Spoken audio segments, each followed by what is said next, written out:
This is Kerrang's Inside Track, where the world's biggest artists tell the stories behind the most influential moments in rock history.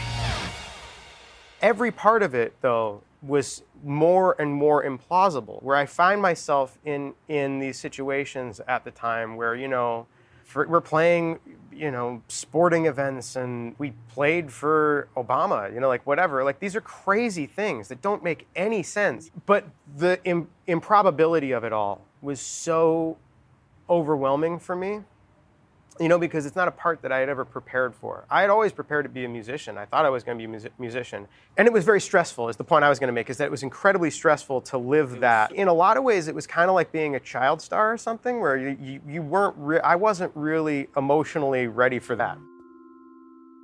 That was vocalist Patrick Stump, speaking about the debilitating impact of success on his band, Fall Out Boy, and the reason they collectively decided to go on hiatus in 2009. At the time, the band were one of the most famous rock groups on the planet, but their status came at a price. Patrick was just a teenager when Fall Out Boy formed in 2001, and 8 years later, he was struggling to deal with the roller coaster ride that had propelled them from the Chicago punk underground to multi-platinum sales and #1 albums. Conscious of his own body image, Patrick began to feel increasingly ill at ease in the spotlight. Simultaneously, bassist Pete Wentz was going through an equally tough time. Having struggled with well-publicized anxiety issues from a young age, Pete was self-medicating. He was also in a high-profile relationship with singer Ashley Simpson, whom he would marry in 2008. Fall Out Boy as a whole, including lead guitarist Joe Thurman and drummer Andy Hurley, were experiencing difficulties communicating over their creative process as they struggled to navigate the pressures of a changing music industry. While early albums like their 2003 debut, Take This to Your Grave, and major label efforts from Under the Cork Tree and Infinity on High had established them as a major league act, the band's fourth album, 2008's Folie à Deux, appeared to have stalled commercially. Meanwhile, Patrick bristled at the fact that the press continued to label his music as emo, despite his band's stylistic evolution, one which, on occasion, divided even their fan base. As a collective, it was clear that Fall Out Boy were close to imploding. Circumstances, however, dictated otherwise. The four-piece would overcome their hardships, both individually and as a band, to rise again and come back stronger than ever.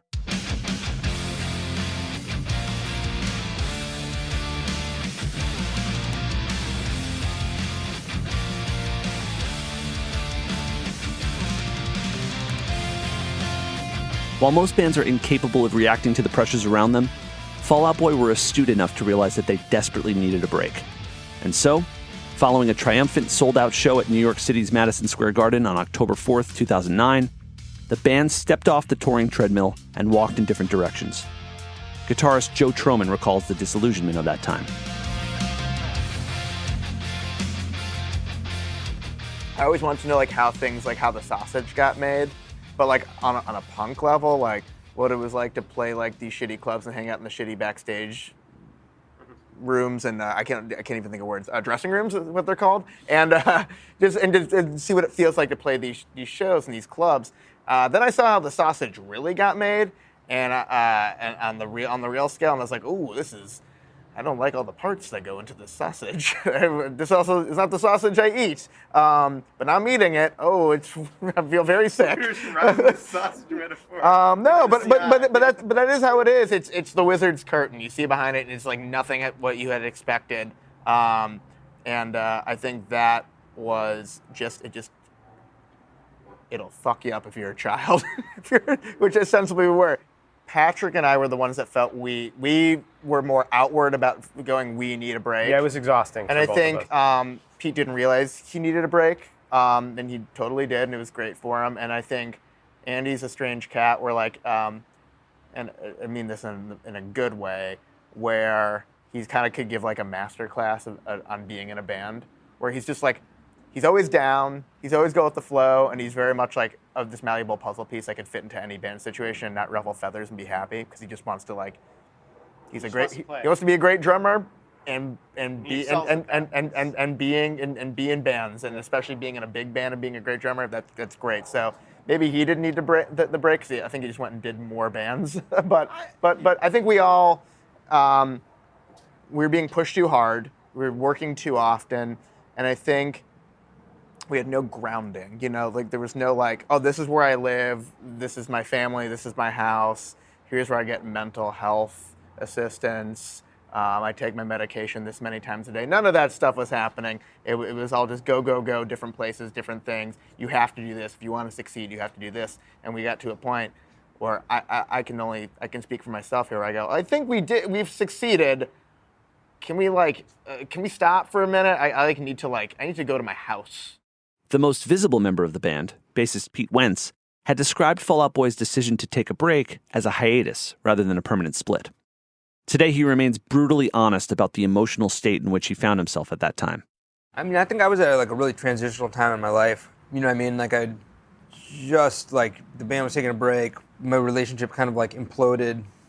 Not too long, a couple of years after that. It was just like finding like who are you? Like if so much of your life is like, I'm the guy in this band that like does this in this band, and then all of a sudden you're just not in this band anymore. It's like a little bit of it's like a shock, you know?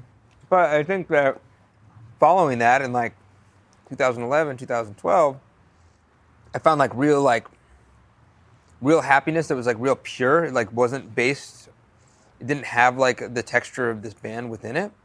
So I would think I was apprehensive to do the band again. But I think it was like finding that you can find like joy with these guys that's like beyond what it was, you know, 15 years ago. Like it's like different, you know what I mean? Which is pretty cool, you know? For all four members of Fall Out Boy, the years away from the band led to moments of self-examination and, in some cases, the questioning of self-worth.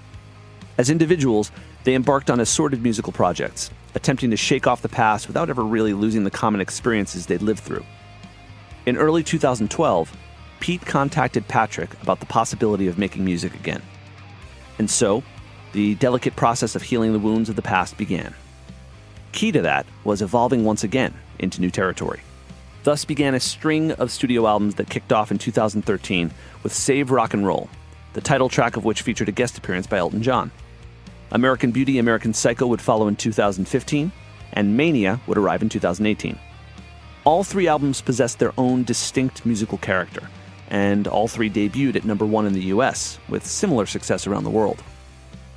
Each of these albums also yielded a string of hit songs along the way, including My Songs Know What You Did in the Dark, Light 'Em Up, Centuries, Uma Thurman, and Immortals, all of which are included on the band's second greatest hits compilation, Believers Never Die Volume 2, the sequel, naturally, to Believers Never Die Volume 1, released back in 2009 under very different circumstances. Symbolically, this second collection completes Fall Out Boy's resurrection, defying the expectations of the band members themselves, as vocalist Patrick Stump freely admits.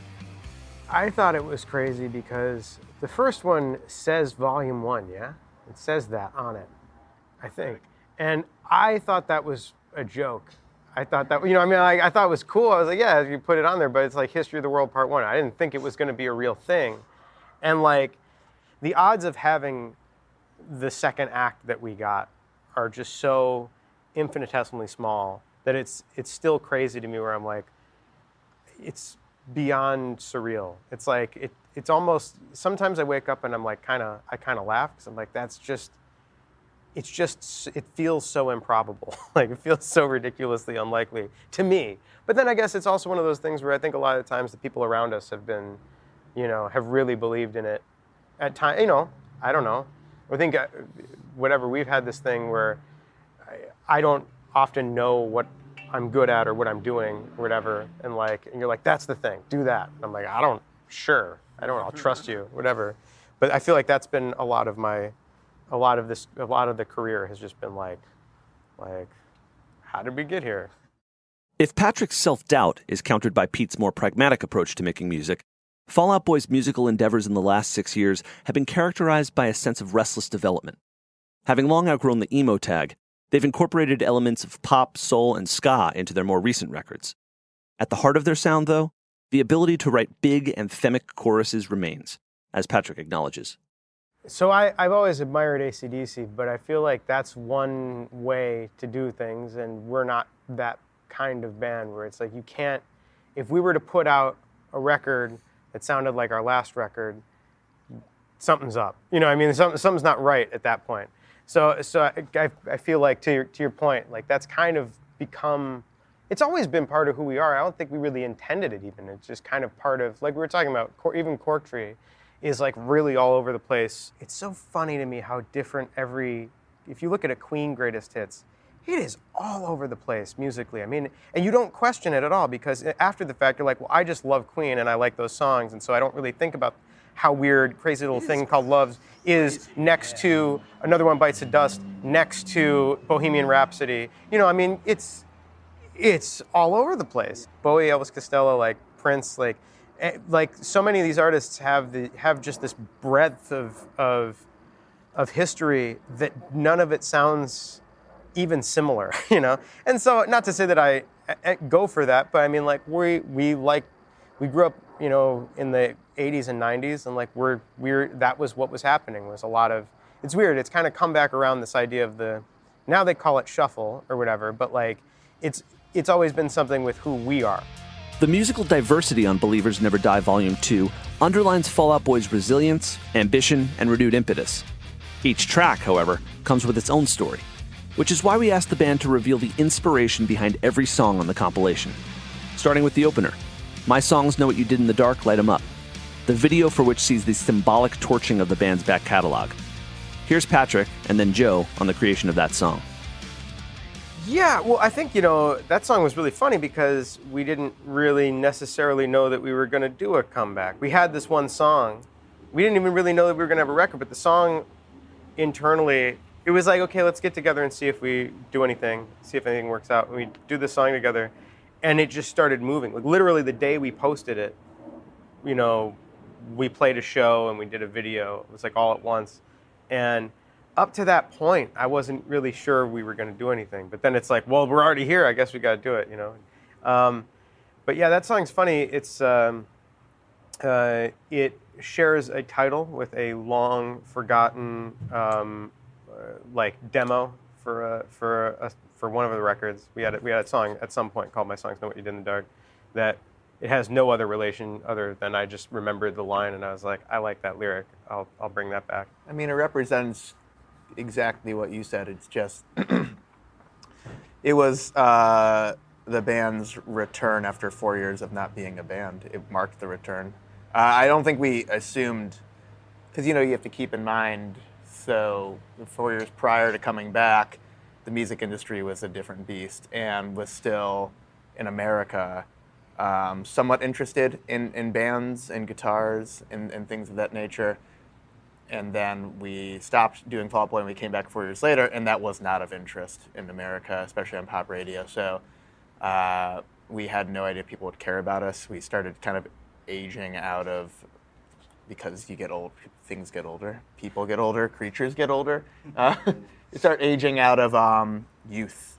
And so, I mean, there wasn't, at least I can only speak from a personal place. I wasn't too concerned about aging out, but I think there was kind of some wonderment about whether or not we would make any sort of impact whatsoever when we came back. So then the song made an impact and people were excited, and we got this whole new younger fan base out of it too. So it was really, it was like the mark, like the literal, if you need to like put a checkpoint next to a part of Fall Out Boy's history that marked the 2.0, that song would be it. It was a big surprise. I used to work at a used record store, you know, and used record stores are fun because you get everyone's mistakes, because those are the ones people don't want to keep, you know. And so I felt like I had a pretty good handle on how bands work, where it's like, you know, you get one shot and that's kind of it. Comebacks usually don't happen. Yeah, the idea that we were ever going to put that record out and it was going to be, you know, anywhere near as big as it was I would have thought comical. Despite Patrick's firsthand knowledge of the great record-buying public, Fall Out Boy have always sought to challenge their audience, a point made clear on The Phoenix, the distinctly poppy opening track on their comeback album, Save Rock and Roll, and the second tune included on Believers Never Die, Volume 2. Phoenix was my baby on that record. I really pushed for it, and I really pushed for it to be what it was.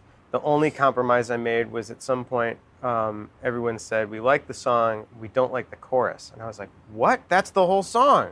every song builds to the chorus. You don't like the chorus, that's like saying you don't like the song. I don't get it.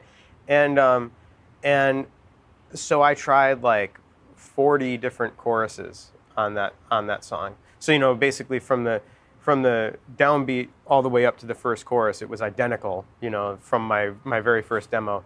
But dun dun, what comes after that? And I did like a million different ones, and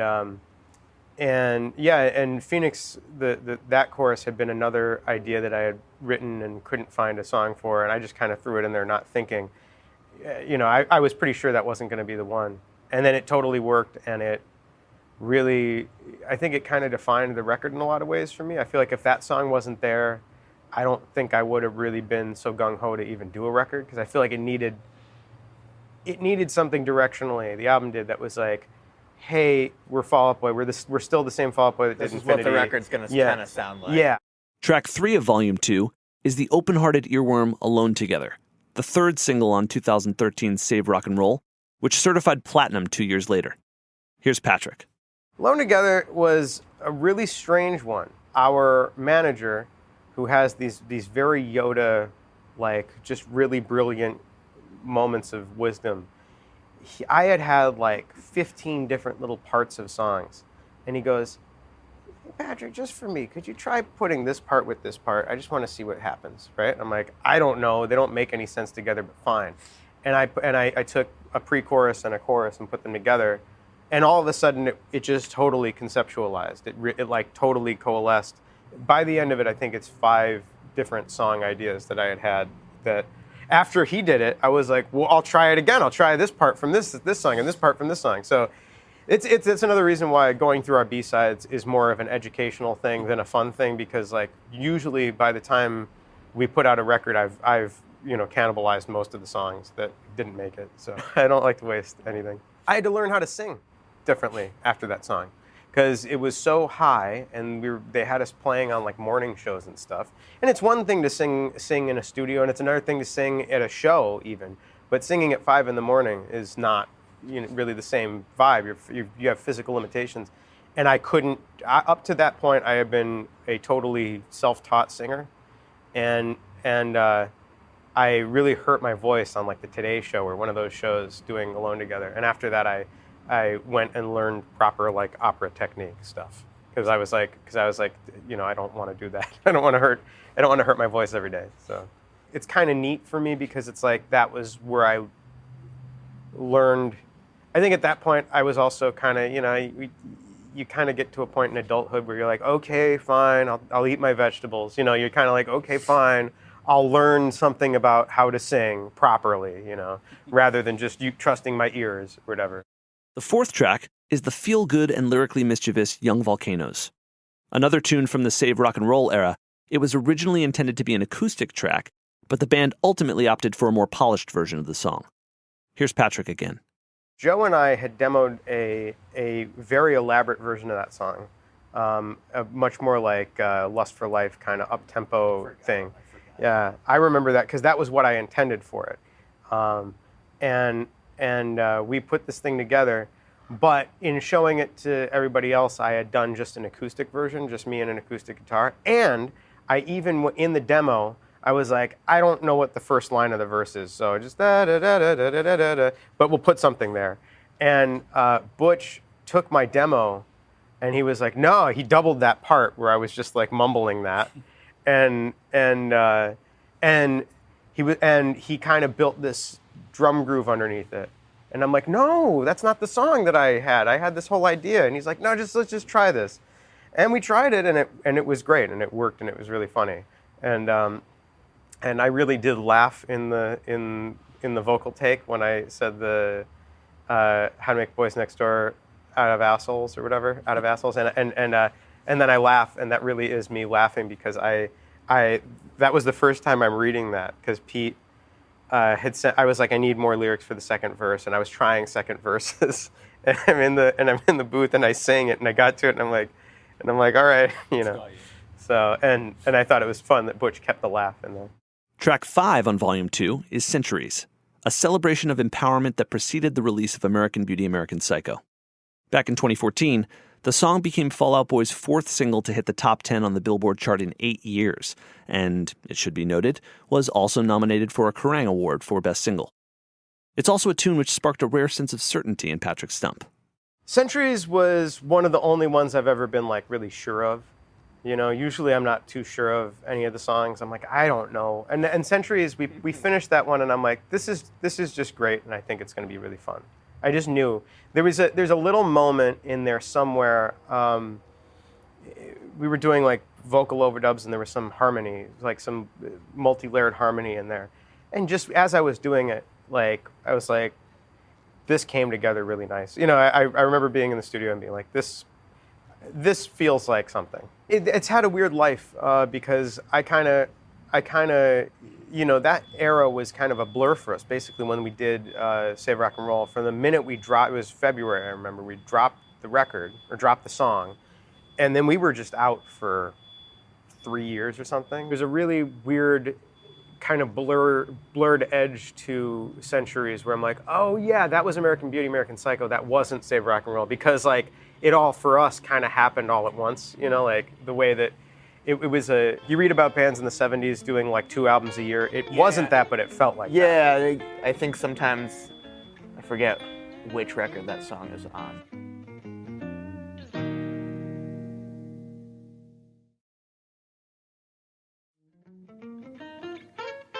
As with all major artists of their generation, Fall Out Boy had previously attempted to contribute to various film soundtracks. The song Immortals provided them with their entry into that world when it first appeared on the soundtrack to Disney's Big Hero 6, the 3D animated superhero film. Of course, it was also subsequently included on American Beauty, American Psycho. Immortals was just fun. Immortals was we had done a lot of film stuff over the years, and none of it ever made it anywhere. You know, I think back on all the movies I've worked on, and like we've been in like 2, you know, for real, like when you actually, but you know, I forget songs we worked on or whatever, you know, things that the band was attached to. There's little bits and pieces of things that make it to records or whatever. But Immortals was crazy because it was Disney, so I was terrified because I'm like, well, that's going to be like, they're the biggest one, so they'll be the scariest one. And they were like so incredibly hands-off. They're like, no, we like what you do, just do your thing. Here's the scene. Do you want to see the scene? I mean, Disney has a good track record of making good things, and I think they know when they're sure about an idea, they seem to, you know, like they're sure about an idea and working with some type of artist to make that idea happen.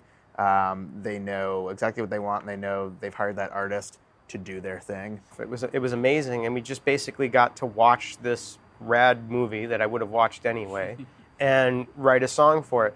And that was really exciting and really fun.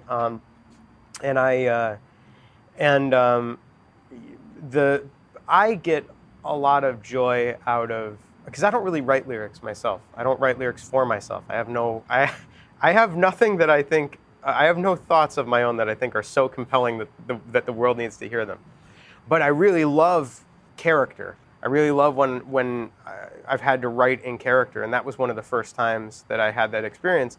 So I was pulling from Pete's lyrics to try and find something that fit the narrative. And it was really funny because I had kind of put together some of those lyrics before the song existed. It was just, they felt like something. And I demoed it to Disney, and they were like, that's amazing. That's like that's like exactly our character's inner monologue. And so, but I ended up, that's one of the rare instances of me writing anything, is I wrote like the chorus lyric or whatever, which I felt just kind of, you know, was a nice summary of like Pete's feelings and the character's feelings, you know, because it's really about Hero and whatever. So it was really inspired. It's weird because Pete's lyrics probably weren't directly inspired by the film, but the way I compiled them were. So it was a really fun experience. Immortal stands out for me for that reason. It was like just a really neat experience. Track 7, the song Uma Thurman, was obviously inspired by the star of Kill Bill, actress Uma Thurman. Uma would later go on the Today Show to reveal that the band had asked her permission to use her name before releasing the song. As she explained, I said sure. It's unbelievably polite and gracious of them. So sweet. I'm so happy for their big success. The birth of the song itself, however, was more problematic than it sounds. Uma Thurman was another one that I won't take credit for because I didn't understand it.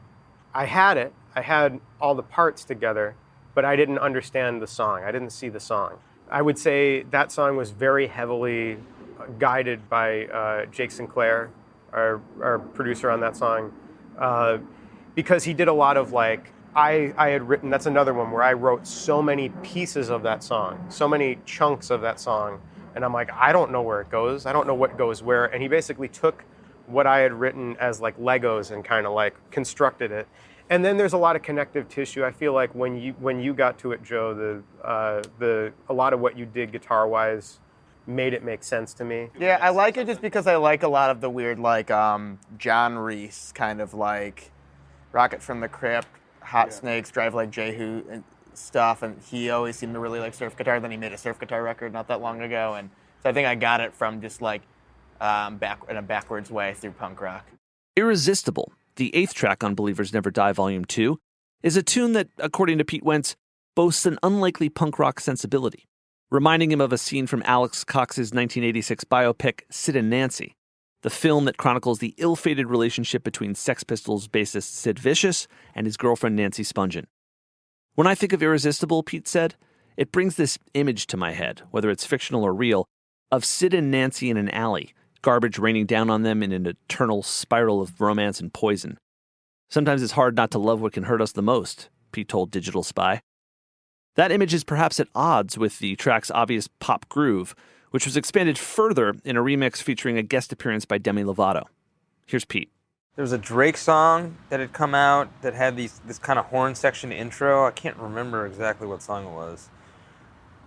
But me and Patrick had talked about it, and he'd said he'd had a song that was kind of had a similar vibe.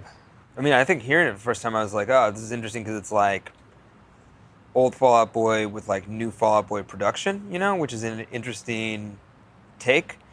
I think we were also like trying to, with American Beauty, like make a record and make songs that were almost as quickly as back-to-back with the album before as possible, and this song like kind of fit right into that. And then we talked about the idea that like in order for like what would give this song, what would be kind of like counterintuitive for a Fall Out Boy song at the time, and it seemed like having like a different perspective within the song made sense, and that was what we talked about originally with having Demi sing on it. And I think like me and Patrick went to the studio in Hollywood where she sang it, and she literally is one of the most talented, singularly like vocal people that I've ever met. Like it was just like one take, just bizarre to watch how good it was. Demi Lovato joins a list of Fall Out Boy collaborators that includes Courtney Love, John Mayer, Steve Aoki, Brendan Urie, Jay-Z, and on Champion, the 9th track included on Believers Never Die Volume 2, the enigmatic pop star Sia, who co-wrote the song. The track is also accompanied by a video that features more of the band's famous friends. Sia's like a friend of mine from, I don't know, years back when I was doing Black Cards. I'd like written with her a little bit, and she has such an interesting perspective. We started writing together, and I had come up with the idea for Champion, which was like an original idea of hers. She's got an interesting perspective. And when we were writing that song, I felt like we needed, you know, like, I think Young and Menace was such a, like, it was like a refresher. It was like when you go out to, you know, like when you go to, I guess, like wine tasting or something, or like smelling perfumes and like you smell coffee grounds in between, you know, like I think that Young and Menace was like the coffee grounds in between. It like just resets you a little bit. And this song was more in the wheelhouse of Fall Out Boy. At the same time, I remember when we made the song, I think originally we shot the video in a skate park in Los Angeles at the Barracks, and Post Malone like had hit me up, and he's a friend, and so he was in the video and liked the song. And then I remember talking to Jaden, who I think we all think is just brilliant and super future thinking, and he was in the video for the song, and it was just one of those ones where like when you like, like the camera just loves certain people, and it definitely like loves Jaden Smith. Like he is just very natural on it, which is really cool to watch. From their first steps playing shows for pizza rather than money, to their decision to go on hiatus rather than split up, chance has played an important role in Fall Out Boy's story.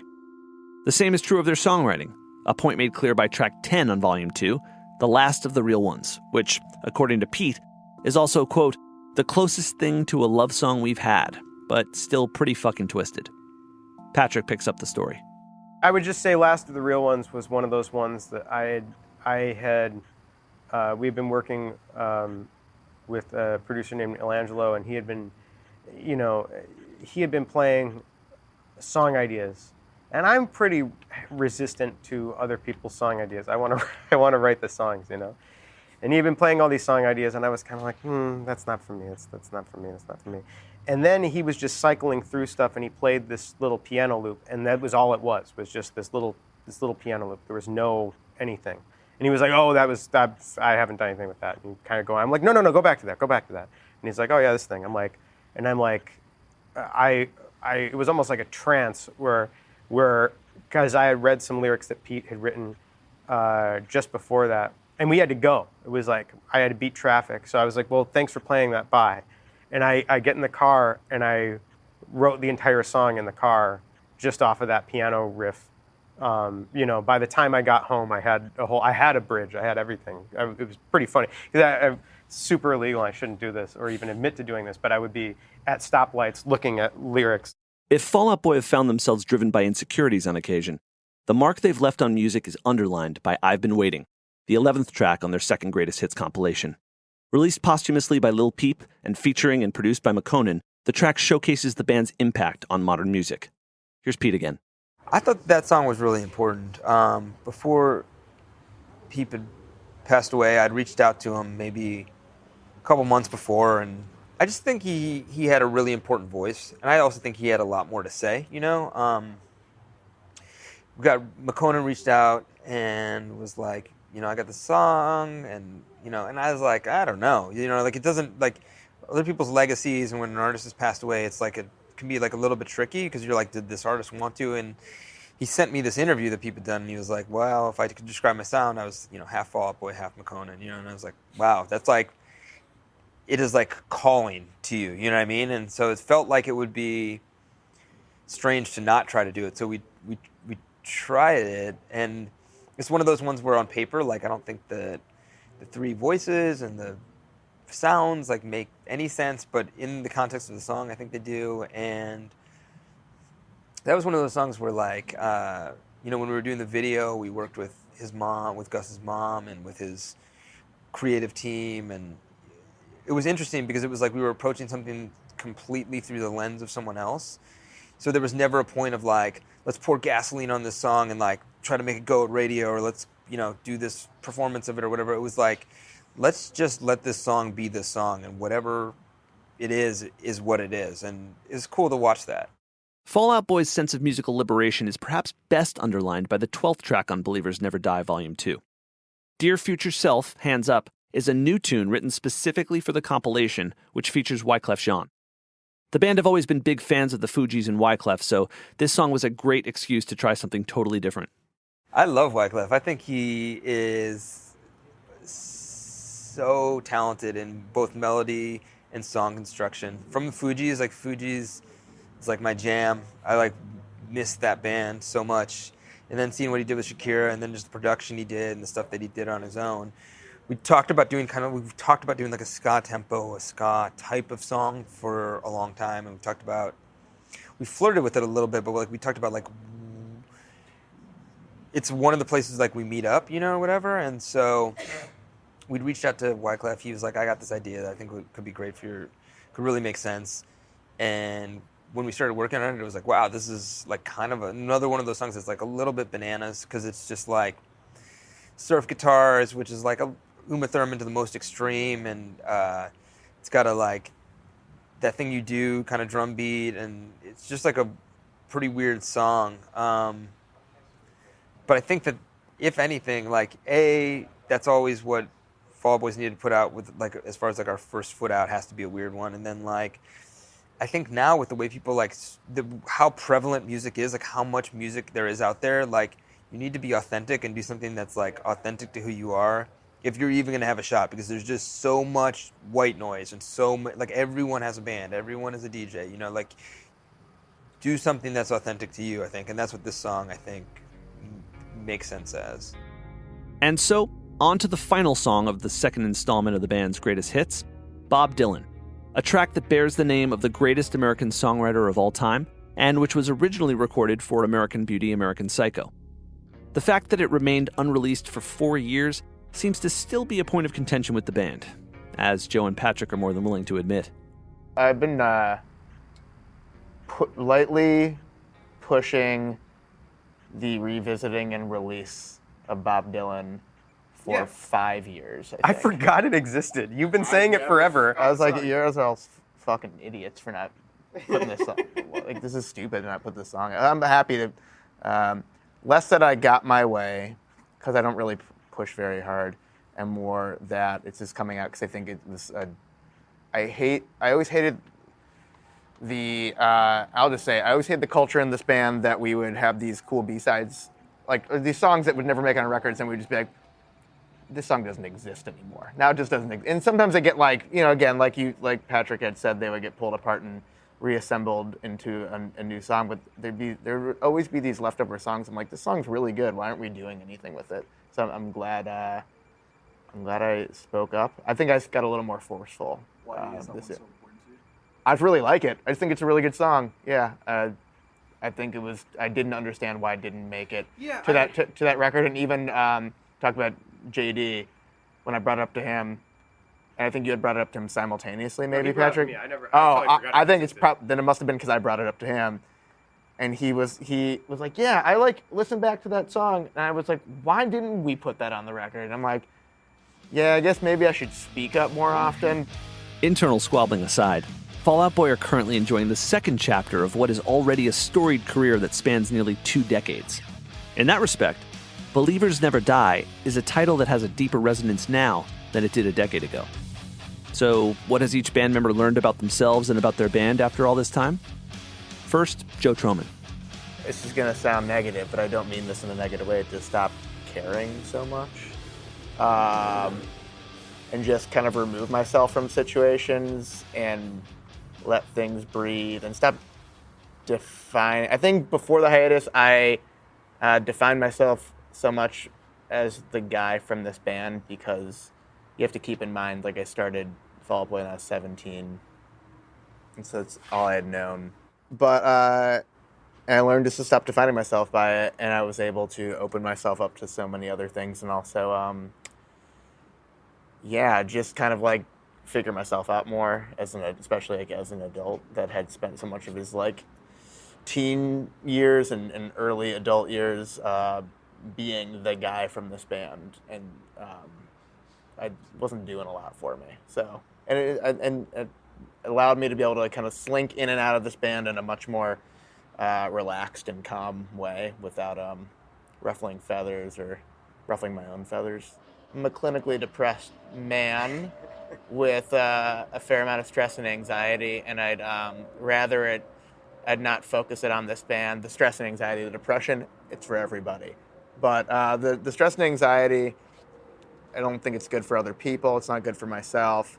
And you have to, like being in a band that is now a big band and has been for a while, it's just like, it's rife with stress and anxiety. It's like, that's all it is. It's a lot of stress and anxiety, even though we're at a phase where things are much easier, I think, compared to like, sleeping on a cat shit floor and then like having to hike like, 300 miles in a van without air conditioning or something. It's a different type of difficulty, but so things are more plush and more done for us. But it's still, there's a lot of like big decisions to be made, and you have to think about being away from your family and just like emotional and like mental sacrifices. So like, I think maybe if I can leave my like anxiety and stress that just come naturally out of the band for everyone and better for me. And less tumors, like grow less tumors. Patrick Stump had a similar view. So Sia has this amazing thing that I learned from her, which is that which is that like you put everything into it, you know, while record's going, and then you just walk away. You know what I mean? Like you put everything into it when you're on stage and then you just walk away. This job, it's harder to separate yourself sometimes. And so I think that was the big lesson, maybe another way of kind of restating almost both of our things is that in a lot of ways, I think we learned as a band to like not, because that's a way to, you fight a lot about that shit when you think everything's the most important thing. The last word on Fall Out Boy's current outlook goes to Pete Wentz, whose pragmatism and positivity are palpable. I don't know. I think my big takeaway is that I don't really like push people anymore, you know, within the band, within the context of the band. I'm like, I think things end up the way they're supposed to end up, and you don't need to like turn the wrench until you over tighten the thing, and then all of a sudden you're like, oh, I broke the fucking wrench and the screw is stripped. This is great. I mean, and I think it's applicable to my life just in general. Like I think I can micromanage and I can like, you know, whatever. And I think it's a benefit of having kids where you're just like, there's just a lot of chaos and it all will work out, or it won't, and we'll figure it out. But like, it probably will all work out.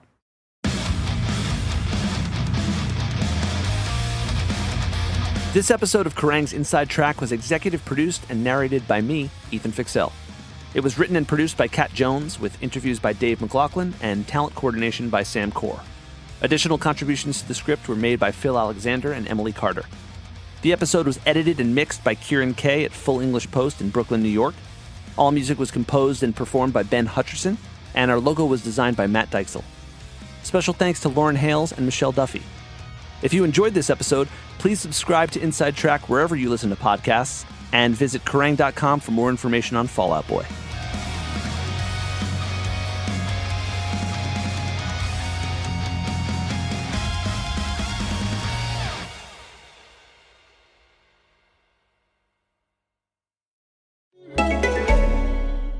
This is Acast Recommends. Every week we pick one of our favorite shows, and this is one we think you're gonna love.